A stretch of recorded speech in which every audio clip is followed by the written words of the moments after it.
আকাশ তখন ঝিমধরা নীল, চারিদিকে নিস্তব্ধতা, কিন্তু সেই নিস্তব্ধতার ভেতরেই ছিল এক অলক্ষ কাঁপন। ফার্মগেটের উপর দিয়ে উড়ে গেল একটি অচেনা শব্দের ঝাঁকুনি। কেউ বুঝল না সেটি আসলে কি ছিল। ঢাকার আকাশ কাঁপিয়ে দিয়েছিল যে শব্দ, সেটি হয়তো ছিল কোনো যুদ্ধ বিমানের মহড়া, হয়তোবা মিয়ানমারের জান্তা সরকারের ছোড়া সতর্কবার্তা, অথবা হয়তো কিছুই না, শুধু আমাদের আতঙ্কিত কল্পনার ফিসফাস। কিন্তু প্রশ্নটা থেকে যায়, যদি কিছু হতো, যদি ঢাকায় পড়তো একটি মিসাইল, আমরা কি করতাম? একটি স্বাধীন রাষ্ট্রের সবচেয়ে বড় পরিহাস হলো তার স্বাধীনতা কেবল ভূমির উপরে থাকে, আকাশ থাকে দখলে অন্য কারো। আকাশটা আমাদের নয়, এই লজ্জা আর কতকাল বইবে? 1971-এ আমরা রক্ত দিয়ে স্বাধীনতা ছিনিয়ে এনেছিলাম, কিন্তু 2025-এ এসে আমরা সেই স্বাধীনতা রক্ষা করতে পারি না, না প্রযুক্তিতে, না কৌশলে, না প্রস্তুতিতে। আমাদের প্রতিরক্ষা ব্যবস্থার দিকে তাকালে মনে হয় আমরা যেন সেই প্রাচীনকালে পড়ে থাকা এক জাতি, যারা সাহসের গল্প বলে কিন্তু হাতে তলোয়ার নেই। কয়েকটি পুরনো চাইনিজ FM-90 মিসাইল, দু একটি মিগ ফাইটার যেগুলো ওড়ে কিন্তু যুদ্ধের মুখে টিকবে না, আর আছে কিছু সাহসী মানুষ, পাল্টা হামলার স্বপ্ন চোখে নিয়েই তারা মরে যেতে পারে, কিন্তু প্রতিরোধ গড়ে তোলা তাদের পক্ষে সম্ভব নয়। এই কি সেই জাতি যারা একদিন পাকিস্তানের আধিপত্য ভেঙে দিয়েছিল? এক সময়ের তৃতীয় পারমাণবিক শক্তিধর দেশ ছিল ইউক্রেন। তারা বিশ্বাস করেছিল বিশ্বের শক্তিধর রাষ্ট্রগুলো তাদের নিরাপত্তা দেবে, তাই পারমাণবিক বোমা ছেড়ে দিয়েছিল তারা। এরপর কি ঘটলো আমরা জানি।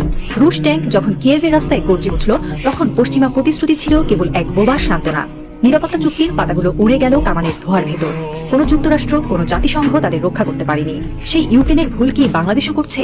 বিশ্বাসের নামে আত্মসমর্পণ।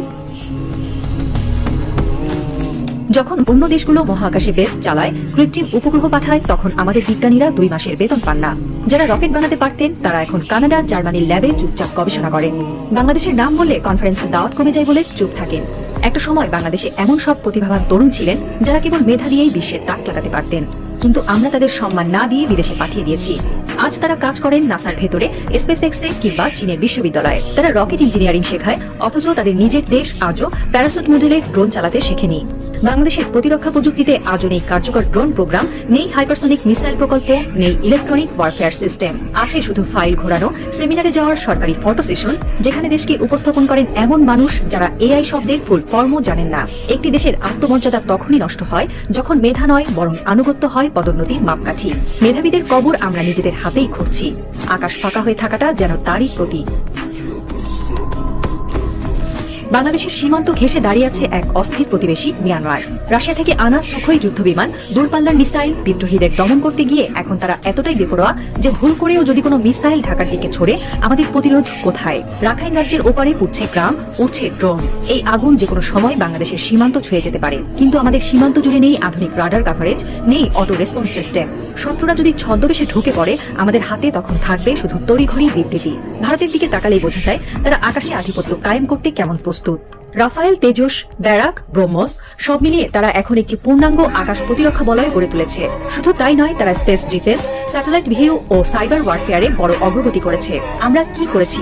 কিছু অল্প সংখ্যক ট্রেনিং মিশন, কয়েকটি উচ্চ শ্রেণীর আমলাকে বিদেশে পাঠানো। তাতেই কি রক্ষা হবে জাতি? ইরানকে দেখো, 20 বছরের বেশি সময় ধরে তারা বিশ্ব থেকে বিচ্ছিন্ন, নিষেধাজ্ঞায় জর্জরিত। তবুও তারা ড্রোন বানিয়েছে, ক্ষেপণাস্ত্র বানিয়েছে, স্যাটেলাইট উৎক্ষেপণ করেছে। তাদের কোনো বিশ্বাসঘাতকতা থামাতে পারেনি, কারণ তারা প্রতিরক্ষা মানে কেবল যুদ্ধ না, আত্মরক্ষা জানে। ইরানের প্রযুক্তি তৈরি হয় ঘরের ভেতর। তারা নিজেদের ছাত্রদের ব্যবহার করেছে মসজিদের ভেতরে, বিশ্ববিদ্যালয়ের কোণে বসে বানিয়েছে স্মার্ট মিসাইল।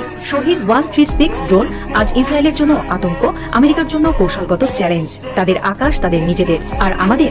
একদিন যদি আমাদের কোনো বন্দর ধ্বংস হয়, কোনো ঘাঁটি আগুনে ঝলসে যায়, আমরা কি শুধুই বিবৃতি দেব? আমরা কি পারি না নিষেধাজ্ঞা ছাড়াও আত্মনির্ভর হতে?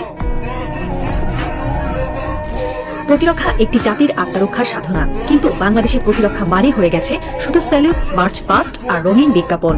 এই দেশে এখনো প্রকৌশল বিশ্ববিদ্যালয়ের ছাত্ররা জানে না কিভাবে কাজ করে একটি ইলেকট্রনিক যুদ্ধ ব্যবস্থা।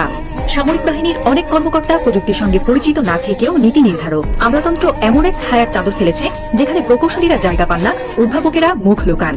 যারা প্রতিরক্ষা বাজেট বুঝতে পারে না, তারাই এই বাজেট বন্টনের দায়িত্বে। ফলে সবচেয়ে বড় প্রয়োজনীয় প্রযুক্তি কিনতে সময় লাগে 3 বছর, অথচ পার্টনারশিপ চুক্তি স্বাক্ষর হয় কয়েক ঘন্টার মধ্যে। সামান্য একটি ড্রোন প্রতিরক্ষা স্ক্রাম্বল করতে আমাদের ঘণ্টাখানেক সময় লাগে, কারণ সেনাবাহিনী প্রতিক্রিয়া জানাতে পারলেও সরকার সিদ্ধান্ত নেয় দেরিতে। ফলে শত্রু চলে যায়, আমরা পরে ভাবি। এই যুদ্ধে হারছে মেধা, জিতছে ম্যানুয়াল প্রোটোকলের দেশীয় সংস্কৃতি।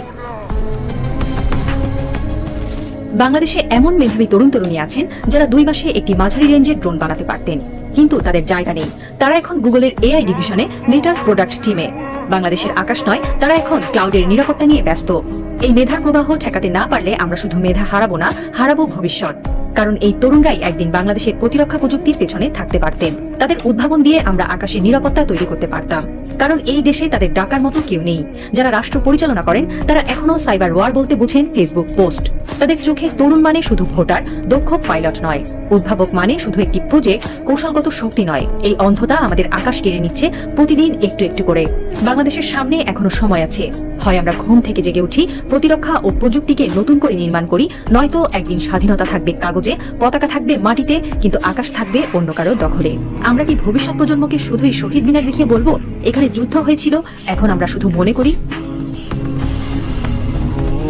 তেহরান, মস্কো, নয়াদিল্লি সবখানেই প্রতিরক্ষা এখন জাতীয় সংস্কৃতির অংশ। কিন্তু ঢাকায় এখানে বাজেট কম, চেতনা বেশি।